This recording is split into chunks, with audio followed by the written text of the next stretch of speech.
the Prime Minister not only celebrated the contribution that people make to our country, whose family roots and origins lie elsewhere in the world, but also called out for what it was, the racist, thuggish bigotry that we saw over the summer. I have seen political leaders in this country in the not too distant past not just be bystanders to that kind of hatred, but actively lean into it.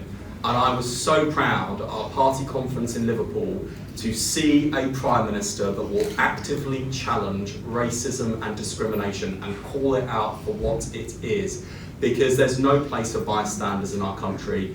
And whether it was the people who turned out enormous numbers to face down the rioters, the newspaper editors who called them out, or the Prime Minister in the highest democratic office in the land, it is a reminder that for all of the hatred and all of the prejudice that exists in dark corners of our country, light is more powerful, that the many outnumber the few. Only the fourth Labour Prime Minister to do so with a majority like that from opposition in our history.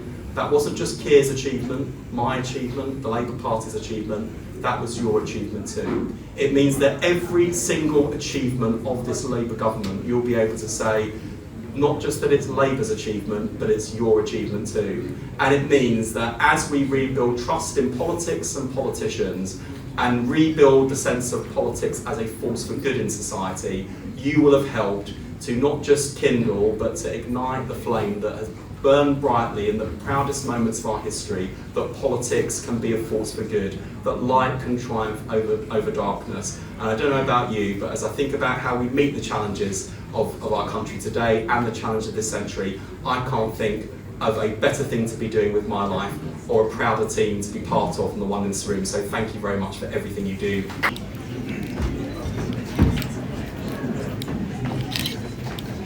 To say something about this Labour government's commitment to building a new relationship with India. It was a very clear part of our manifesto that we want to build a new strategic relationship with India.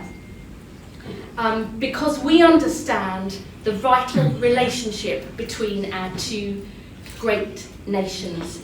Not only the great economic ties, India being the second largest investor in the UK, and all of the Indian businesses in this country and British businesses employing Indians in India, but because of all the other wider cultural links with sport, art, food, and in so many other areas. The links between our two countries are so important, and that is why our Prime Minister has said we will seek a new strategic relationship with India based on our shared values of democracy and of aspiration, including a free trade, but also a new strategic partnership for global security, for climate security, and for economic security. And it is because we see that relationship as so important that David Lammy, our Foreign Secretary, visited India within the first 3 weeks of the government's election. That is a very, very clear signal of our determination to build that relationship in future. Our communities, in our economy, in our national conversation. And when it comes to celebrating Diwali, we do so in that tremendous spirit of celebration that Wes has talked about, that Liz has talked about, that others have spoken of this evening. But we do that with a sense of a driving light for us all. That is, if we are to build that better future for all, where light indeed does shine over darkness, where we have growing security in a world that is becoming defined by insecurity, when we have a sense of opportunity that people feel in their hearts, rather than feeling a sense of being left behind. That is a world to fight for. That is a world to build together.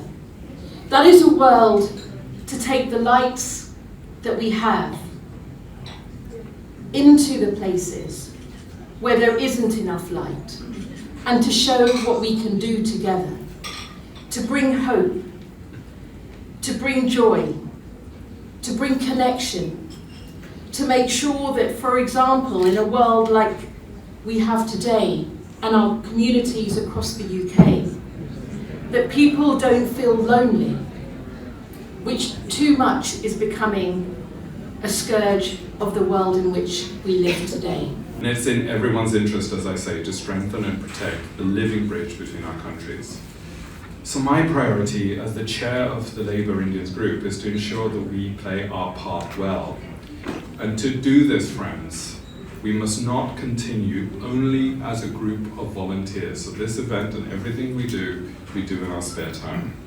Colleagues from other communities, some of them who are here today, this evening, have professional outfits who engage politically on behalf of their communities, and they are effective. The British Indian community, in contrast, is notoriously informal. And in order to have both parity and also to have a real impact, we too need full-time paid staff who can generatively ensure that the British Indian community punches at its weight on policy matters.